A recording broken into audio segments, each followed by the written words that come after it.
Seigneur, bien-aimés frères et sœurs.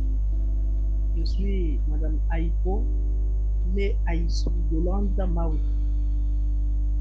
Amen. Ce soir, je vais rendre gloire au Seigneur pour la délivrance de moi-même, ma vie, et la délivrance de ma fille. Le Seigneur Jésus-Christ, le Dieu vivant, le Dieu tout-puissant, a encore manifesté sa miséricorde pour la délivrance de sa fille et de sa servante Sophia, précédemment secrétaire de Satan, messagère du diable et fille de la sirène des eaux, Mami Wata. Elle a beaucoup travaillé à faire tomber des églises, accompli plusieurs grandes missions de Satan et de Mami Wata dans le monde spirituel. Elle utilisait le sperme des hommes pour fabriquer tout ce qui brillait aux yeux des hommes, pour créer une attirance en eux. Elle était à moitié esprit. Mesdames et messieurs, chers téléspectateurs, nous vous invitons à écouter son témoignage opéré par la grâce de Dieu à l'église armée de prière et de délivrance en Jésus-Christ. Un lieu où le Seigneur a demandé de dévoiler les œuvres du diable et des ténèbres afin que tous les hommes et les femmes reçoivent leur délivrance et vivent la vie de gloire à laquelle Dieu les appelle. Quand il a poussé le cri comme ça, j'ai vomi, je suis sortie même de la douche. Et puis il dit, mais vous allez me tuer. Et je rends toute la gloire au Seigneur aussi pour le dépouillement qu'il m'a donné. Parce que si je ne me dépouillais pas comme ça, je n'allais jamais avoir ma guérison. À l'année de prière et de délivrance. Nous allons commencer nos propos, mais nous n'allons pas oublier d'inviter notre Dieu à ce qu'il vienne prendre le contrôle de ce moment. Ainsi que nous allons prier le Seigneur. Amen. Dieu notre Père, nous voulons te dire merci. Merci parce que tu règnes à jamais. Tu règnes éternellement. Tu vis sans cesse dans nos vies. Notre Père céleste, nous te rendons toute la louange et la gloire pour ces instants que tu permets, pour cette manifestation de ta grâce que tu permets. Oh Dieu, si nous sommes en direct ce soir pour te rendre gloire, ce n'est pas par notre force, c'est par ta force, Jésus. Avant toute chose, tu avais déjà programmé cet instant. Nous te disons merci pour ce moment. Daigne prendre le contrôle de tout, dispose l'atmosphère, règne sur ces instants et qu'à toi seul revienne la gloire. Pas à nous, Seigneur notre Dieu, mais en toi donne gloire au nom de Jésus. Amen. Amen, bien-aimé dans le Seigneur. Comme je le disais en l'entame de mes propos, je suis Madame Aïpo Yolande Maouti. Je suis ivoiro-béninoise d'origine. Je suis ivoiro-béninoise. Et aujourd'hui, je vais vous parler un peu de ma vie sans Jésus et aussi de ma vie avec Jésus. Amen. Mon père, étant béninois, est né d'une famille où son père était dépositaire de masse, c'est-à-dire le vaudou. Et mon père est resté dans cette... D'abord, je vais vous parler aussi de la conception de mon père, d'abord pour commencer. Mon grand-père avait 9 femmes. Et toutes les femmes n'ont pas pu avoir d'enfants. Et c'est la 9e qui a pu enfanter. Donc, c'est la 9e qui a été la mère de mon père biologique. Et quand la 9e est venue dans le foyer, la première ne pouvant pas enfanter, a pris cette dernière-là comme sa fille, c'est-à-dire la coachée comme à son épaule. Et elles se sont liées d'amitié. Et pendant chemin faisant, quand cette dernière-là a pris la grossesse de mon père, comme Sarah, elle a dit, elle appelait maman, elle lui a dit, bon, je vais enfanter, mais je vais enfanter sur tes pieds, afin que cet enfant que qui va naître là, soit ton enfant. C'est comme ça que ça s'est passé. Et c'est comme ça que, quelque temps après, la promesse a été faite et ma grand-mère biologique a remis l'enfant à sa rivale. Mais sa rivale en question partait à l'église méthodiste et ne voulait plus faire les pratiques du vaudou. Et ils sont restés là, chemin faisant. Et quand mon père a eu 15 ans, c'était convenu dans la loge qu'il devait être le remplaçant du père. et on devait l'initier. Et cette première femme-là, qui n'a pas accepté, qui disait qu'elle a connu quelque chose qu'on appelle quelqu'un qui s'appelle Jésus, et qu'elle ne voulait pas que son fils s'adonne à ce genre de pratiques-là. Après, mon père, elle l'a mis dans la brousse. Une nuit vers 2 heures du matin, lui a donné un peu d'argent et dit à mon père, sauve-toi. Cours, ne te retourne pas. Rentre dans la brousse et sauve-toi.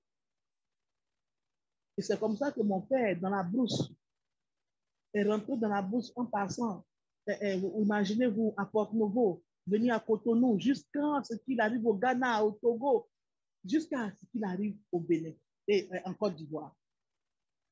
C'est comme ça que mon père appuie les pratiques du vaudou. Il pensait qu'il avait fui. Or, spirituellement, rien n'est caché. C'est comme ça qu'ils l'ont tracé. Et maintenant, en Côte d'Ivoire, ils lui ont envoyé une femme béninoise qu'il a épousée. Et cette dernière-là a fait un enfant qui était mogol. Ma grand-mère ayant su, disons ma grand-mère adoptive, la première femme ayant su que si son fils continue dans ça, et on risquait de détruire sa vie.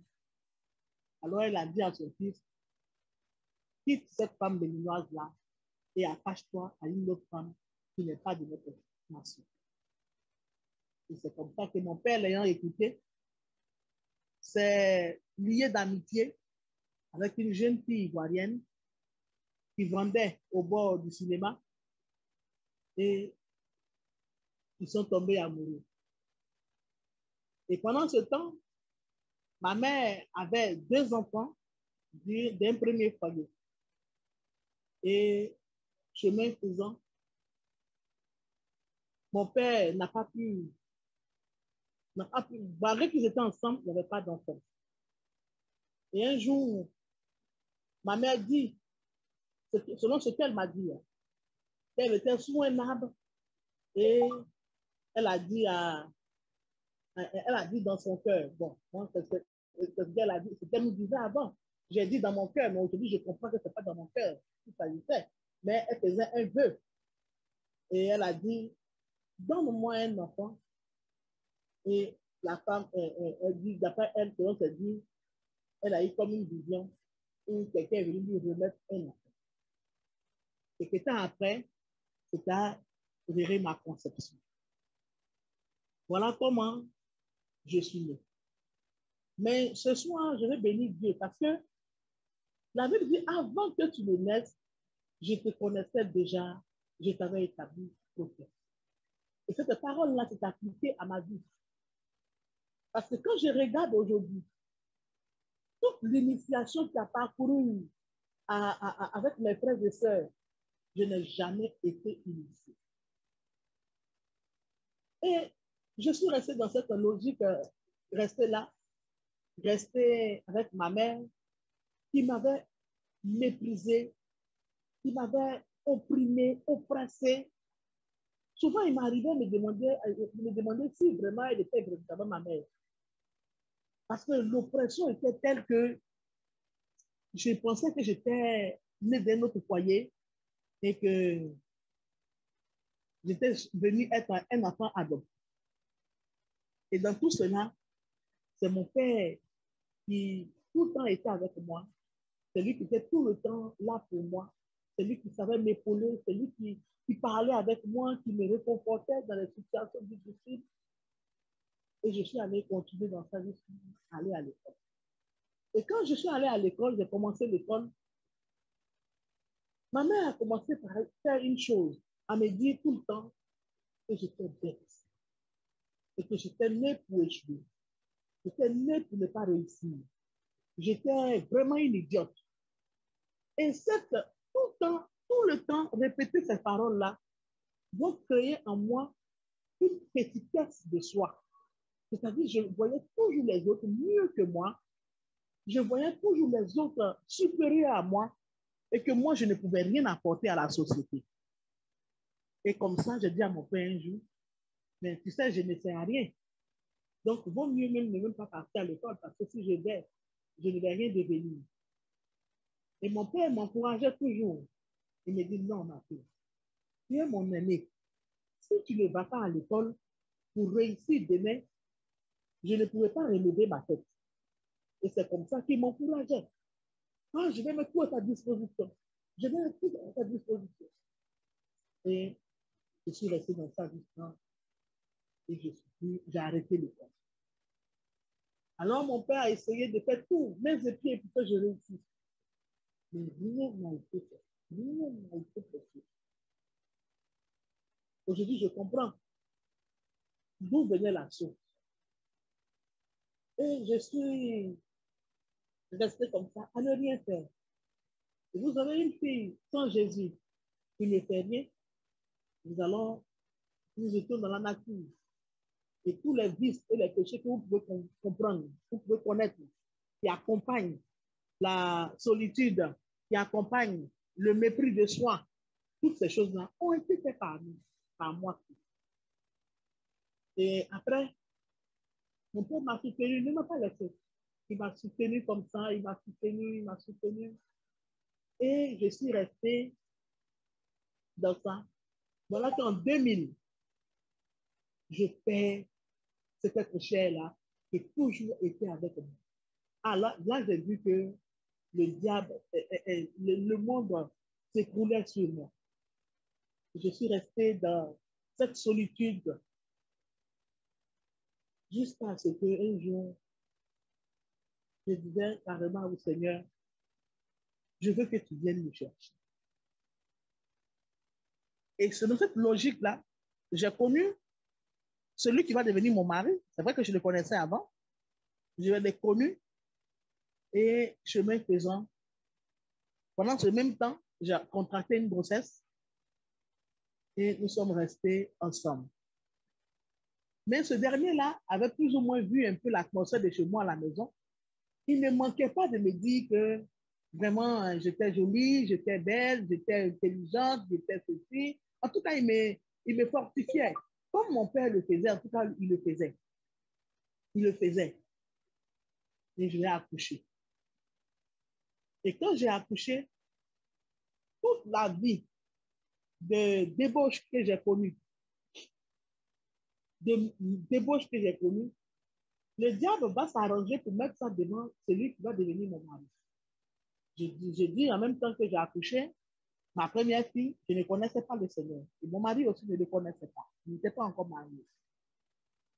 Et ils vont mettre cette débauche-là devant les yeux de mon mari. Et mon mari va dire non, que je ne reconnais pas, que je ne reconnais pas la grossesse. C'est comme ça que mes épieds, 2 semaines après, malgré que mon mari n'était pas chrétien, il dit que c'était comme une force qui l'oppressait, qui l'opprimait, et lui demandait d'aller récupérer. C'est comme ça. À 2 semaines déjà, il est revenu, il a pris l'enfant, il a donné le nom, il s'en est occupé. Et il s'en est occupé très bien. Et nous avons parcouru comme ça en 2000, 2001, 2002. Et en 2003, il a décidé de m'épouser. Et il m'a épousé en 2003. Dans cette même logique de 2002-2003, boum, un déclic se passe. Pendant qu'une nuit, vautré dans notre impudicité, nous étions couchés, mon père, mon mari, celui qui est devenu mon mari maintenant, se lève et il dit, il va au balcon. C'est lui maintenant qui va me raconter qu'il y a une présence qui lui disait, lève-toi, va m'adorer. Lève-toi, va m'adorer. Longtemps, j'ai envoyé mes serviteurs vers toi, tu les as fui. Mais aujourd'hui, je viens moi-même. Lève-toi, qui est mon serviteur. Bon, il ne connaissait pas, mais il a obéi. Il s'est levé dans le balcon. La voix lui dit, prie. Réponds-toi. Il dit qu'il ne savait même pas par où commencer. Et c'est comme ça que il s'est rappelé de tous les évangélistes, tous les les frères et sœurs qui venaient lui annoncer Jésus, comment ces personnes-là priaient, comment ils se repentaient. Et quand il a commencé cela, un déclic est venu en lui. Il a commencé à voir toute sa vie passée, toute sa vie passée. Et dans la culpabilité, il s'est repenti jusqu'à 2h30 du matin. Et quand il a fini cela, il est venu me réveiller. Ah, voilà l'expérience que je viens de connaître en ce jour. J'aimerais que tu retournes chez tes parents parce que cette vie de débauche, je ne veux plus la commettre, je ne veux plus la faire. Moi, sachant mon sort, si je partais chez ma mère, je savais ce qui m'attendait. L'oppression, tout cela. Alors j'ai dit à mon mari, mais si cette chose-là que tu as croisée, si elle est bonne pour toi, pourquoi ne permets-tu pas que moi aussi, je puisse expérimenter cette bonne chose-là? Et c'est comme ça que il dit qu'il y a eu une présence qui lui a dit, c'est comme dans son esprit, bon, ça c'est le Saint-Esprit, mais comme on ne connaissait pas ça en ce moment. Et il a dit à que de me laisser. Nous sommes restés là. Nous qui avons l'habitude d'avoir des relations sexuelles, nous avons coupé toute relation. Et un an, nous dormons sur le même lit. Nous étions dans un campus, dans le campus universitaire. Vous savez, là-bas, les lits sont petits, mais nous avons eu la force par le Saint-Esprit de tenir le coup. C'est comme ça que nous sommes restés pendant un an sans nous toucher. Nous avons demandé au Seigneur de nous aider à marcher dans la sanctification. Et Dieu a tenu sa promesse. Et comme ça, nous avons connu le Seigneur, nous avons fréquenté une église, nous avons vu des frères, tout ça. Et nous avons commencé à une église, et l'église nous a demandé, nous a dit qu'ils allaient nous marier parce que nous vivons déjà ensemble, c'est l'impudicité, tout cela. Ils nous ont demandé de nous marier.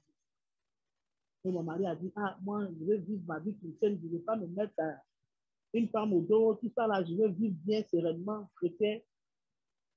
Quand le Seigneur l'a encore inspiré, et il m'a épousé, je vous laisse les détails, et il m'a épousé en 2003. En 2003, dès qu'il m'a épousé, précisément le 24 février 2004, comme toujours, là maintenant nous connaissons le Saint-Esprit. Le Saint-Esprit va parler à mon mari. Et il va nous demander d'aller récupérer notre fille que nous avons laissée chez ma mère, Adam. En commençant mes propos, chers frères et sœurs, à l'entame de mes propos, je vous avais dit que je suis Madame Aïpo. Madame Aïpo qui sous-entend que je suis la mère de Aïpo, princesse Grace Sophia. Pour ceux qui peuvent se rappeler, qui a fait un témoignage où il dit qu'elle était ex-secrétaire de Satan et messagère, fille de Mami Wata. Et c'est comme ça que Dieu a fait grâce.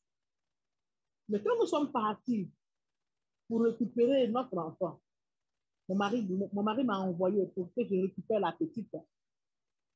En temps normal, ça devait être quelque chose de logique. Nous, on n'a pas vu ça comme ça. Mais c'était toute une histoire pour que nous récupérions notre fille.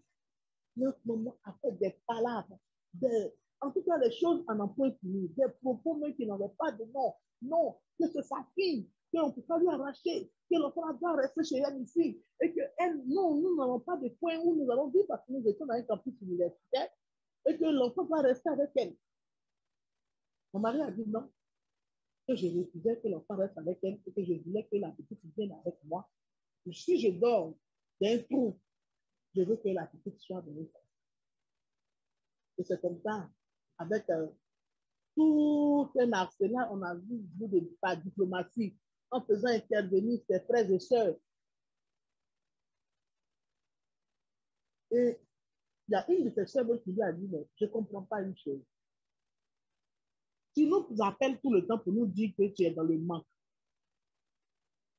Maintenant, quelqu'un veut venir te décharger en enlevant une bouche. Mais toi, tu ne veux pas, tu veux toujours rester collé à... Dites-moi, tu es une sorcière ou bien? Parce que ce comportement-là, c'est pour les sorciers. Et c'est comme ça que ses soeurs, faisant pression sur elle, comme c'est elle qui lui donnait souvent de l'argent. Et elle a laissé l'enfant venir chez nous. L'enfant est venu chez nous. Et nous l'avons scolarisé, mis l'enfant à l'école, et nous avons marché avec l'enfant jusqu'à l'âge de 10 ans, je crois, 9 ans, 10 ans. Nous étions dans le Seigneur. Quand mon mari constatait des anomalies chez l'enfant,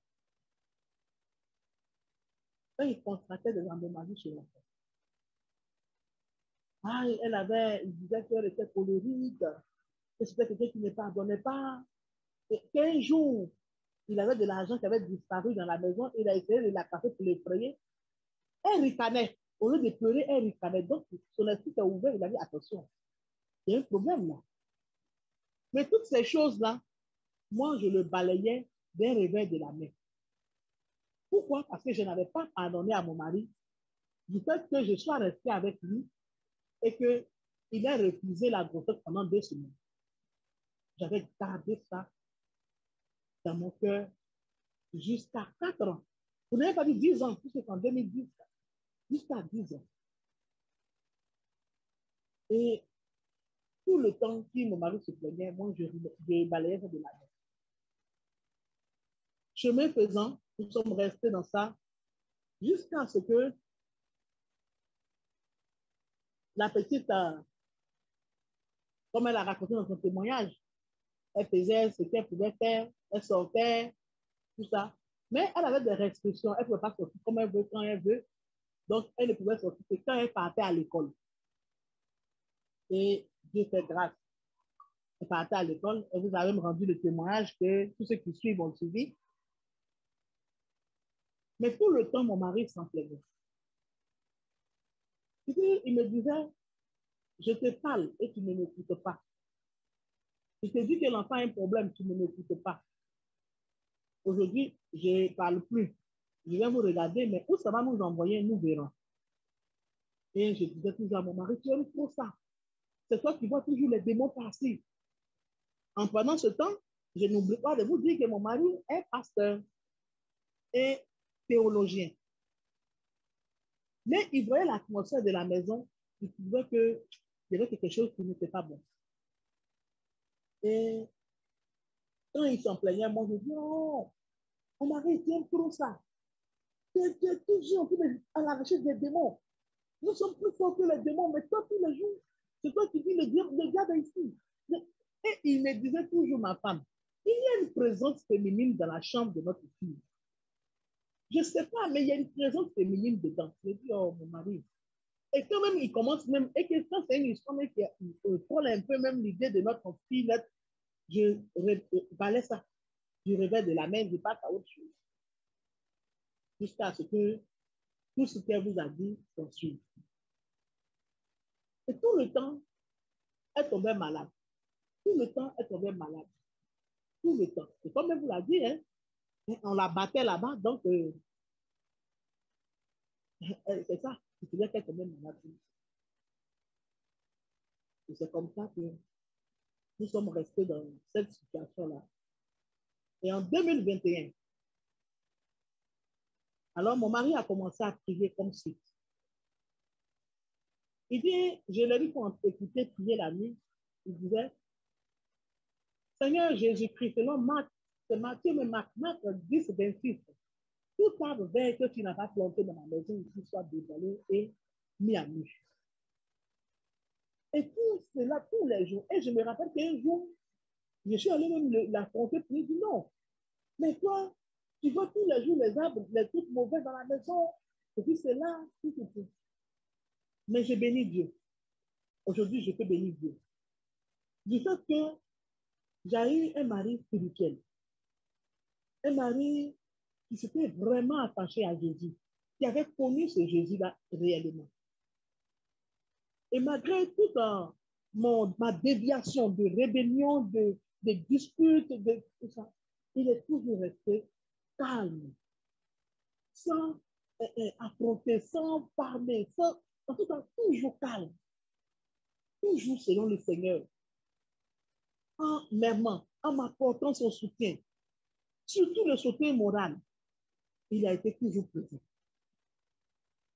Et quand l'enfant est tombé malade et qu'elle est venue elle-même, lui dit, ah, et qu'elle était une sirène, au début, il a souri. Et puis, ce que la petite n'a pas dit, il a dit, va appeler ta mère. Et je suis venue. Il a dit, hey, Sophia, il faut répéter ce que tu m'as dit là à ta maman. Et puis la petite a souri, elle a pris ça pour faire amusement, et moi je me suis fâchée. Et je trouvais que c'était encore ces propos de non, sortir ici, les démons sont là, j'ai trouvé que c'était ça. Je me suis plaint.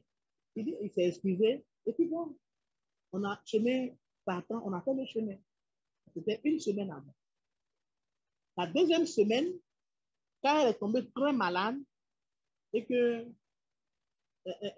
elle partait à la mort, son père a prié pour elle et il me disait, l'enfant là a un problème de délivrance. Il dit, mais tu as prié pour l'enfant. Dieu l'a guéri. Pourquoi délivrance? Il dit, non. Il y a un fond. Il y a un fond. Et c'est comme ça que tout le temps, je m'en plaignais parce que c'est vrai que ma mère, à l'entame, était catholique. Elle dit qu'elle est catholique. Donc, quand les prêtres venaient chez nous à la maison, c'est sur mon enfant là qu'on imposait les mains.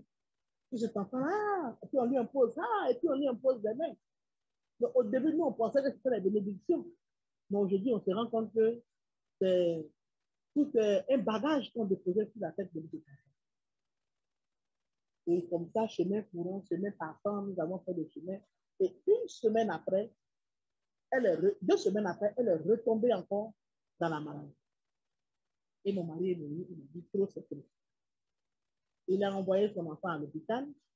Et quand il est arrivé là-bas, même les médecins ont dit non, c'est pas possible parce qu'on vient de lui faire un traitement ici, là, donc on ne peut pas lui faire encore l'autre traitement encore automatiquement. Ses yeux se sont ouverts. Et il dit que comme il connaissait l'évangéliste, il est venu directement apporter la petite dans le temps de prière. Et elle vous a dit, quand elle est venue, la manifestation, le feu qu'elle a vu, toutes ces choses qu'elle a vues. Nous voulons dire merci à Jésus. Vraiment merci. Merci à ce Dieu-là qui ne se fatigue pas.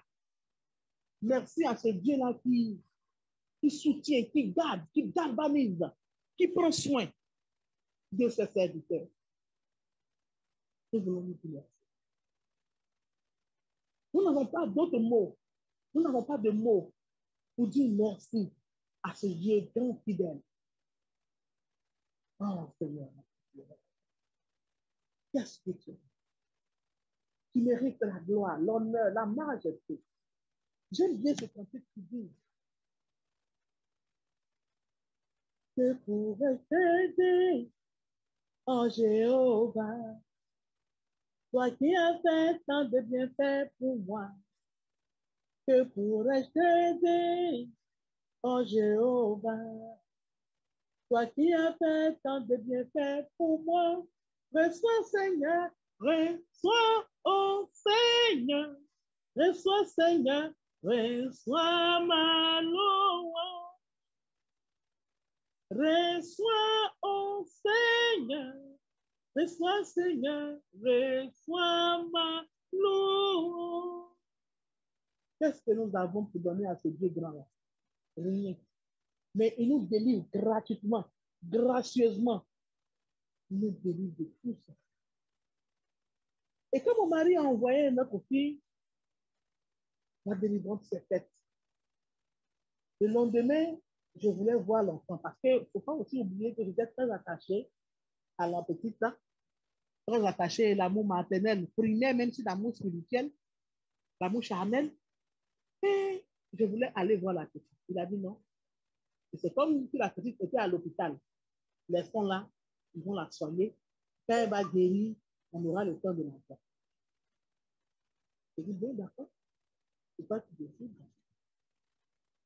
Dans tout cela, l'homme de Dieu, l'évangéliste Jean-Luc et mon père et mon mari savaient tout ce qui s'était passé. La petite a dévoilé tout et savait ces choses. Mais mon mari a préféré garder le silence, à ne pas trop m'en parler. Parce que je n'allais pas pouvoir supporter, ça allait être quand même trop fort pour moi. Et mon mari, me connaissant, a demandé qu'on taise un peu et que lui, il allait me préparer à ça. Et il m'a préparé, il m'a préparé, il m'a préparé. Quelque temps après, en me disant tout ce que la petite faisait, tout, comment le diable utilisait, tout. C'est vrai que j'ai eu mal au cœur de savoir que moi, en tant que servante de Dieu, et je m'occupe des enfants des autres, que mon enfant, le diable l'utilise à ce point. Et j'ai eu vraiment mal à mon âme. Et je suis restée dans la prière comme ça, jusqu'à ce que l'homme de Dieu nous demandant la permission de balancer le témoignage de la petite, parce qu'elle-même, elle voulait rendre son témoignage. Au début, j'ai dit, ah, on a nos amis, on a sur YouTube, là, tout le monde regarde, on a nos amis, on a nos ceci, on a nos ceci. Et mon mari a dit non. Et que, il faille que des hommes de Dieu comme nous sachent une chose, que le monde spirituel, c'est un problème de droit. Ce n'est pas de la force. Si vous avez écouté, la petite disait que son père pouvait passer toute la nuit dans la prière, passer toute la journée même en train de prier. Mais ça n'a pas empêché le mari de lui de s'asseoir, de s'installer dans ce lit. Et c'est un problème de droit. Aujourd'hui, nous avons compris ça. Nous avons compris que, oui, si quelqu'un a droit à quelque chose, ça veut dire que Dieu, Christ nous a racheté de la malédiction de la loi. Donc, nous avons droit et nous sommes cohéritiers avec Christ. Si nous n'allons pas arracher ce droit-là, le diable va s'asseoir dessus et il sera notre tuteur. Malgré que nous sommes les enfants du boss, lui, il sera notre tuteur. Et c'est cette chose-là que mon mari avait compris, mais moi, je n'avais pas compris encore. Je n'avais pas compris. Je n'avais pas compris cela. Et Dieu faisant grâce. Mais ce qui m'a plu, ce qui m'a permis, ce que j'ai aimé, c'est que mon mari n'a pas regardé à la petitesse de mon esprit. Mais il m'a accompagné dans ça. Sinon, il pouvait dire, ah, mais je suis le chef de famille, c'est moi qui décide ici, ou bien c'est moi qui fais toute chose. Mais je n'avais pas compris, je ne comprenais pas les choses comme lui le comprenait. Et il n'a pas regardé à ça. Il m'a accompagné, il m'a boosté, il m'a soutenu. Et aujourd'hui, je comprends les choses clairement et mieux. Amen. Donc, voilà un peu. J'ai parlé de notre fille, comment le Seigneur a délivré, a manifesté sa grâce sur notre enfant. Mais sur moi-même, Dieu a manifesté sa gloire. Vous voyez, quelqu'un qui est né avec tous ses esprits, l'esprit de vaudou m'a réclamé, puisque mon père, n'ayant pas dansé le vaudou, ils ont demandé à ce que moi, je le fasse. Et quand je suis née, ils ont dit que je devais attacher les pagnes blancs au niveau de la poitrine, mettre ça, c'est la poudre ou bien les carolins sur moi, et que c'est ce qui devait être mon accoutrement. Et mon père a dit non, que je refuse que mon enfant fasse comme ça. Et pour cela, il a pensé qu'en me baptisant d'un nom céleste, l'ennemi allait me lâcher. Et il m'appelait Dieu, il m'appelait Maouti, qui veut dire en béninois, en porte-nouveau, Dieu est grand, qui manifestait la puissance de Dieu. Et c'est comme ça que nous avons venu rester. Mais ces esprits ne m'ont pas lâché. Ces esprits ne m'ont pas lâché. Toute ma vie a été misère. Quand je n'entreprends quelque chose, oh, ça échoue. Si je veux faire un commerce, ça échoue. Si je travaille, je ne sais pas. En tout cas, les esprits ne m'ont pas lâché. Et je suis restée dans ça. Pendant que ma fille était à la délivrance ici, je priais le Seigneur pour dire, papa, j'ai vraiment un problème. Ce qui a attiré mon attention, c'était une amie avec qui je fréquentais. Cette amie-là, son mari avait construit un bâtiment à Abidjan, bon, dans une banlieue d'Abidjan. Et sans que je me demande, elle m'a dit, ma soeur, tu sais, tu es toujours là pour moi. Tu es toujours là, tu me soutiens dans toutes choses. Je veux faire quelque chose. Je veux que tu m'aides à encaisser ces loyers-là. C'était un bâtiment de 2 immeubles. Hein. Tu m'aides à encaisser ces loyers. Comme ça, à la fin du mois, ça te fait un peu de sous. Et tu peux prospérer aussi en faisant tes petites affaires à Dieu. J'étais contente de savoir que j'allais avoir une petite entrée. Et je priais même pour que le Seigneur donne les moyens pour que la construction se fasse.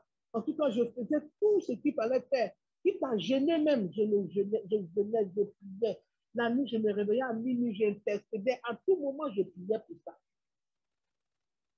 Jusqu'à ce que mon mari me demande, ah, mais tiens, votre affaire là, c'est comment? Il dit, ah, j'ai oublié même, je crois que je lui en parle. Et ce jour-là, cette amie-là est venue chez moi. Elle n'a même pas osé me dire ça, tellement elle-même, elle avait mal. Elle a pris mon mari en aparté, et puis elle lui a dit, ah, voilà ce qui se passe. Et que j'avais promis ça à ma soeur, mais sans me consulter, mon mari a donné la charge des encaissements à une agence. Donc, du coup, je ne pouvais pas honorer ce que j'ai promis à ma soeur. Et mon mari est venu, il a vu que si je le disais comme ça, donc il a commencé à me préparer un peu, me préparer. Et puis, un jour, il m'en a parlé. Mais j'ai pleuré toute la nuit. À l'idée de savoir que tout m'échappait, tout m'échappe, tout m'échappe. Quelle est cette misère qui n'a pas de nom? Alors, je suis partie devant le trône de Dieu. Mais laisse-moi dans mon coin. Les gens vont me faire des promesses et puis tu ne seras pas à dire laisse-moi. Malgré que je suis servante de Dieu bien-aimé, j'entends délivrance. Délivrance. Et j'ai dit à mon mari je ne veux pas que tu te fâches, mais je vais te parler de quelque chose. Tu ne trouves pas que ta vie là tourne en rond et que tu as besoin de délivrance? Alors je dis, ah, assurément, cette chose-là vient du Seigneur. Et que voilà ce que j'entends dans mon oreille. J'entends ça. C'est pas trop fort, mais j'entends. Donc, si tu entends, faisons nos bagages et allons-y rejoindre où notre enfant est là-bas pour que nous tous on passe à la délivrance. Tous les enfants, tous les autres enfants, pour qu'on passe à la délivrance. J'ai trouvé que c'était une mauvaise idée. Au début, effectivement, les esprits ont voulu se manifester, ont voulu me maintenir là, je donnais des esprits. Non, va d'abord, moi j'ai suivi les enfants, après tu reviens, et puis moi je m'en vais, j'ai voulu faire le truc. Et je suis, après je dis, pourquoi les femmes me laissaient conduire? Longtemps, je suis resté dans la rébellion. Et c'est pour ça que je suis venu à l'armée de prière et de délivrance avec mon mari. Et tout le monde. Et la délivrance, c'est tout. Aujourd'hui, j'ai compris pourquoi. Longtemps, je suis resté dans la misère. Longtemps, je suis resté dans les liens. J'ai compris toutes ces choses-là.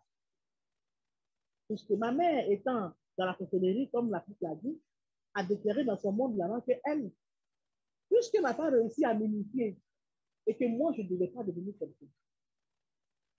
Et elle militait même pour ne pas que moi, je devienne quelqu'un. Pour ne pas que je tire mon épingle du jeu. Donc, c'est comme ça que le Seigneur m'a fait grâce. Mais ce qui m'a marqué quand je suis venue, j'en parlais souvent à mon mari. Donc, il y a cette manière-là de faire le Seigneur. Dieu, cette manière que moi je vois ici, là. Est-ce que ça existe? Parce que nous sommes dans une église où c'est pas ce que nous on voit ici, là, qu'on a l'habitude de voir.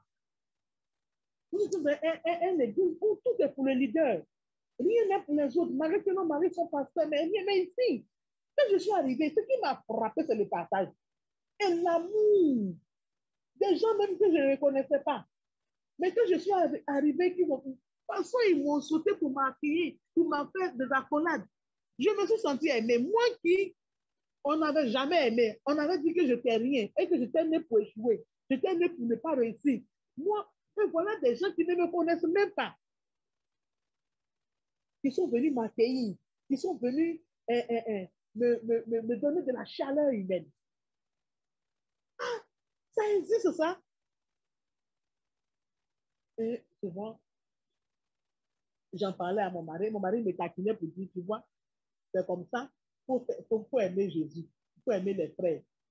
Parce que toi, au début, quand mon mari même partageait avec les autres, quand il donnait aux gens, quand il avait de la compassion, il pouvait aller régler un problème à cause de l'amour du Seigneur. Il pouvait rentrer à 3 heures du matin et que je me plaignais. Il dit, c'est ça que Jésus a fait pour moi. Donc, si tu peux faire ça un peu pour ton frère, c'est déjà une bénédiction. Et en même temps, c'était un enseignement pour moi. Et ça, c'est le frère au dehors. Mais quand je suis arrivée, l'homme de Dieu, la manière dont il m'a reçu, la manière dont il nous parlait, je dis, madame, mon mari, ça existe encore, il voit ici. Parce que tous les hommes qu'on a l'habitude, les hommes de Dieu qu'on a l'habitude de voir, ils sont toujours dans les grands bureaux. Hein? Mais ici, quand tu arrives, l'homme de Dieu même est parti avec vous. Il est avec vous, en tout, il vous sert. Je dis, mais attends, je n'ai pas l'habitude de voir ça. Donc, pour moi, vraiment, c'était quelque chose de puissant et d'extraordinaire. Et je disais à mon mari, assurément que le Seigneur nous a envoyé ici là pour nous montrer comment on fait l'œuvre de Dieu. Hein, on ne connaît pas. On ne connaît pas comment on fait Dieu. Et nous avons appris beaucoup dans l'atmosphère de l'armée de prière et de délivrance. Dieu nous a délivrés. Il nous a, en même temps qu'il nous a délivrés, il nous a enseigné l'amour de l'autre. Oh, mais je bénis Dieu.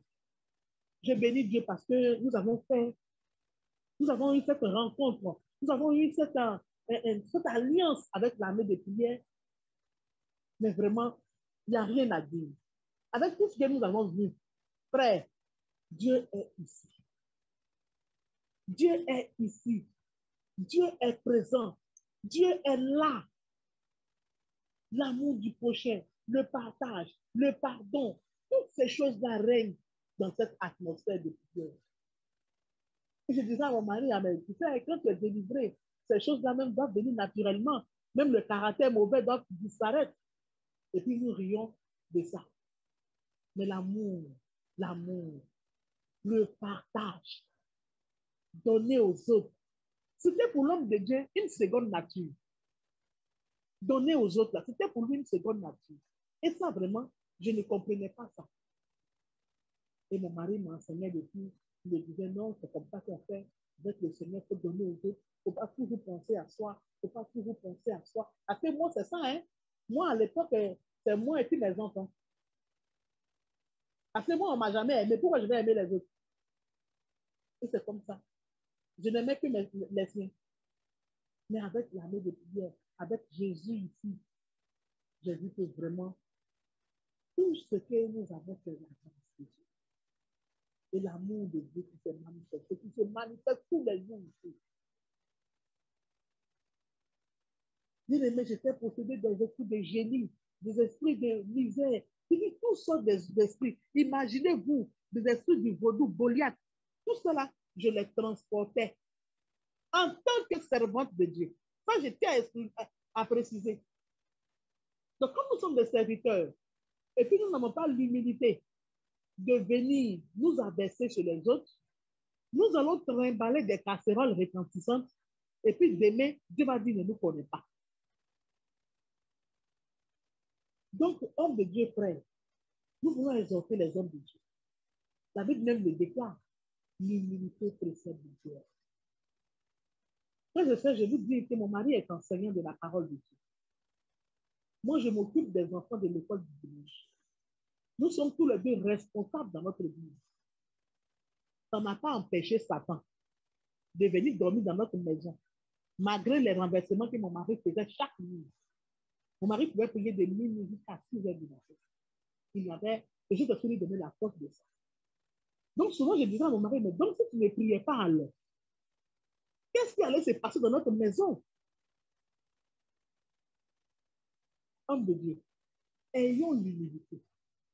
Ayons l'humilité de savoir que Dieu donne à chacun et c'est ce qu'il a reçu là qu'il propage. À moi, Dieu, à mon mari, Dieu peut donner le don de la parole. C'est un enseignant. À l'évangéliste, il peut donner le don de la délivrance. Et comme ça, depuis la aiguë, nous allons bâtir l'œuvre de Dieu. Vous voyez, c'est dans l'unité. C'est dans l'unité que nous pouvons bâtir l'œuvre du Seigneur. Il y a de la place pour tout le monde dans le royaume des cieux. Surtout à la main des prières, nous avons constaté ça. Il y a de la place pour tout le monde. Il y a de la place pour tout le monde. Et tout serviteur de Dieu qui vient sera reçu et Dieu les délivre et la gloire est rendue à Jésus notre Père. Il ne faut pas dire non, je suis un bishop. Chez moi là-bas, on me prend au sérieux, on me considère. Frère, moi j'ai prié. Et puis il y avait des gens dans ma maison qui est couché avec ma fille. Le monde spirituel, c'est le droit. Il a droit à ça. Donc, si dans ta vie, vous savez, Dieu nous appelle, et puis il veut qu'en nous appelant, nous nous débarrassons des choses. C'est pour ça que quand il a ressuscité Lazare, il a dit, déliez-le, parce que Lazare était lié. Nous traînons des casseroles, surtout nous les Africains, nous les hommes de Dieu africains, et si nous ne passons pas à la délivrance, nous allons rendre un culte ou bien un ministère clopant. Et puis nous pensons que nous faisons Dieu. Or, Dieu ne nous connaît pas. Donc nous voulons exhorter les hommes de Dieu à plus d'humilité. Je veux aussi exhorter les servantes du Seigneur, les femmes des pasteurs, à moins de rébellion. C'est vrai. Nous, servantes de Dieu, nous femmes des pasteurs, on a un problème. On a un sérieux problème. Et ça, je le reconnais. Nos maris peuvent déployer de la puissance, de l'autorité. Ils peuvent déployer de la connaissance dans la parole de Dieu, selon le Seigneur. Mais quand ils viennent à la maison ici, là, nous les prenons comme nos camarades. Il faut que nous sachions une chose. Ce ne sont pas nos amis. Il faut que nous sachions une chose, c'est que nous sommes sur leur autorité. Ce ne sont pas nos amis. Aujourd'hui, moi, j'allais perdre mon enfant, j'allais perdre moi-même ma vie, même mon foyer. Si je n'avais pas croisé quelqu'un de patient, qui avait compris l'amour de Jésus, j'allais perdre toutes ces choses-là. Que les femmes de serviteurs de Dieu écoutent leur mari. Même quand on n'est pas d'accord, prions. Et ça, j'ai fait cette expérience. Quand on n'est pas d'accord sur quelque chose, prions et demandons l'orientation de Dieu. Souvent même, c'est ce qu'ils disent là même qui est vrai. Vous voyez? Donc, chers servantes de Dieu, chers servantes, femmes des pasteurs, chers collègues, si je peux le dire, exerçons nos ministères. La Bible dit nous sommes des aides. Il n'a pas dit nous sommes des chefs. Il dit nous sommes des aides. Donc, puisque nous sommes des aides, aidons nos maris. Aidons nos maris dans le ministère, dans le sacerdoce. Amen. Que Dieu bénisse sa parole. Et c'est comme ça que Le Seigneur nous a délivrés. Le Seigneur nous a fait du bien. Le Seigneur nous a fait grandir spirituellement. Et aujourd'hui, Dieu soit béni. J'ai retrouvé mon enfant délivré de tous ces esprits-là. J'ai retrouvé mon enfant aimant, quelqu'un qui était rempli de colère. J'ai retrouvé cela, une enfant sage, obéissante. Les autres aussi, les autres enfants aussi. J'ai retrouvé l'harmonie dans le famille. L'harmonie. Moi, je veux bénir Dieu. Je veux bénir le Seigneur pour le fait qu'il m'ait mis auprès d'un homme qui craint l'Éternel. Vraiment, que le Seigneur bénisse cet homme. Et qu'il bénisse tous les serviteurs qui le craignent. Oui, que le Seigneur vous bénisse. Ayez pitié de nous, nous les femmes de pasteurs. Souvent, on n'a pas la maturité que vous avez. On n'a pas la maturité que les femmes, que les serviteurs de Dieu ont. C'est sur vous qui avez déposé les bagages. Nous sommes des aides. Ayez pitié, ayez compassion aussi. Ne nous en voulez pas aussi trop. Souvent, comme la Bible dit, Jésus l'a dit, nous ne savons pas ce que nous faisons. Aujourd'hui, Dieu nous a délivrés. Dieu a ouvert notre entendement. Dieu a ouvert nos yeux. Nous marchons dans la vérité. Nous voulons dire merci. Merci à ce Dieu grand, fidèle et bon. Merci Seigneur. Merci pour tout. Merci Papa. Que mon âme bénisse l'Éternel. Que mon âme rende gloire à Jésus. Mon âme loue l'Éternel. Célèbre ses louanges parce qu'il a fait tant de bienfaits pour nous. Que Dieu nous bénisse. En conclusion, je veux parler à nos parents, à nos parents encore dans les ténèbres. Dis que Jésus est la solution. Jésus est la solution. Jésus est la solution. Vous pouvez régner dans le monde spirituel, pensez que vous êtes grand, mais c'est à la mort que vous saurez que le diable ne vous a pas aidé. Le diable n'aime personne. Moi, j'ai l'habitude, mon mari a l'habitude de dire, le diable, il utilise des gens et il ne paye même pas le droit d'auteur. Tu n'as pas créé quelqu'un et tu l'utilises à bon escient. Que tous ceux qui sont encore dans les ténèbres, qui sont encore dans la sorcellerie, qui sont encore dans toutes ces choses, que toutes ces personnes-là viennent à Jésus. La Bible dit que je suis le chemin, la vérité et la vie. Dieu n'a pas menti. Il est dans sa parole. Dieu est dans sa parole. Les diables mentent pour dire que si tu quittes là-bas, je te tue en même temps. Il ne peut rien te faire. À partir du moment où tu as confessé Jésus pour dire j'accepte Jésus de tout mon cœur, le diable ne peut rien te faire. Quand tu auras accepté, ou viens à la main de prière de délivrance, Dieu te délivrera. Il ne peut rien te faire. On a vu des cas ici, des sorciers qui sont venus pour dire je suis venu attaquer. Mais ils ont été démantelés. Et le Seigneur les a délivrés. Aujourd'hui, ce sont les serviteurs de Dieu. Donc, que tu sois reine, que tu sois princesse, mon frère, le diable t'utilise. Après, il va te jeter comme une pochette. Te jeter comme la pochette là. Il va te jeter. Donc, saisis la main tendue de Jésus. Saisis la main de Jésus. Saisis la main de Jésus. Les temps sont mauvais. Regardez l'atmosphère qui prévoit actuellement. Regardez comment il fait chaud. Vous avez l'impression que comment on appelle, le soleil a chauffé 7 fois, comme la Bible dit dans l'Apocalypse. On a les prémices de ça. Donc, Jésus revient. Les temps sont mauvais. Le monde tire à sa fin. Qu'est-ce que vous gagnez avec toutes ces gloires de la terre et puis mourir et puis aller passer l'éternité dans le feu de la hyène? Que Dieu bénisse sa parole. Que Dieu ne se lasse pas de vous bénir. Que le Seigneur vous garde et qu'il vous accorde. Que vos yeux s'ouvrent et que le discernement soit pour vous, passe pour vous, tâche d'huile dans vos cœurs. Merci, merci, merci pour tous ceux qui nous ont écoutés. Merci, je ne cesserai de dire merci à Jésus pour cette nouvelle famille que j'ai. Frère, quand j'arrive ici, je suis en famille. Cette nouvelle famille que Jésus m'a donnée. Pour des frères, pour des sœurs.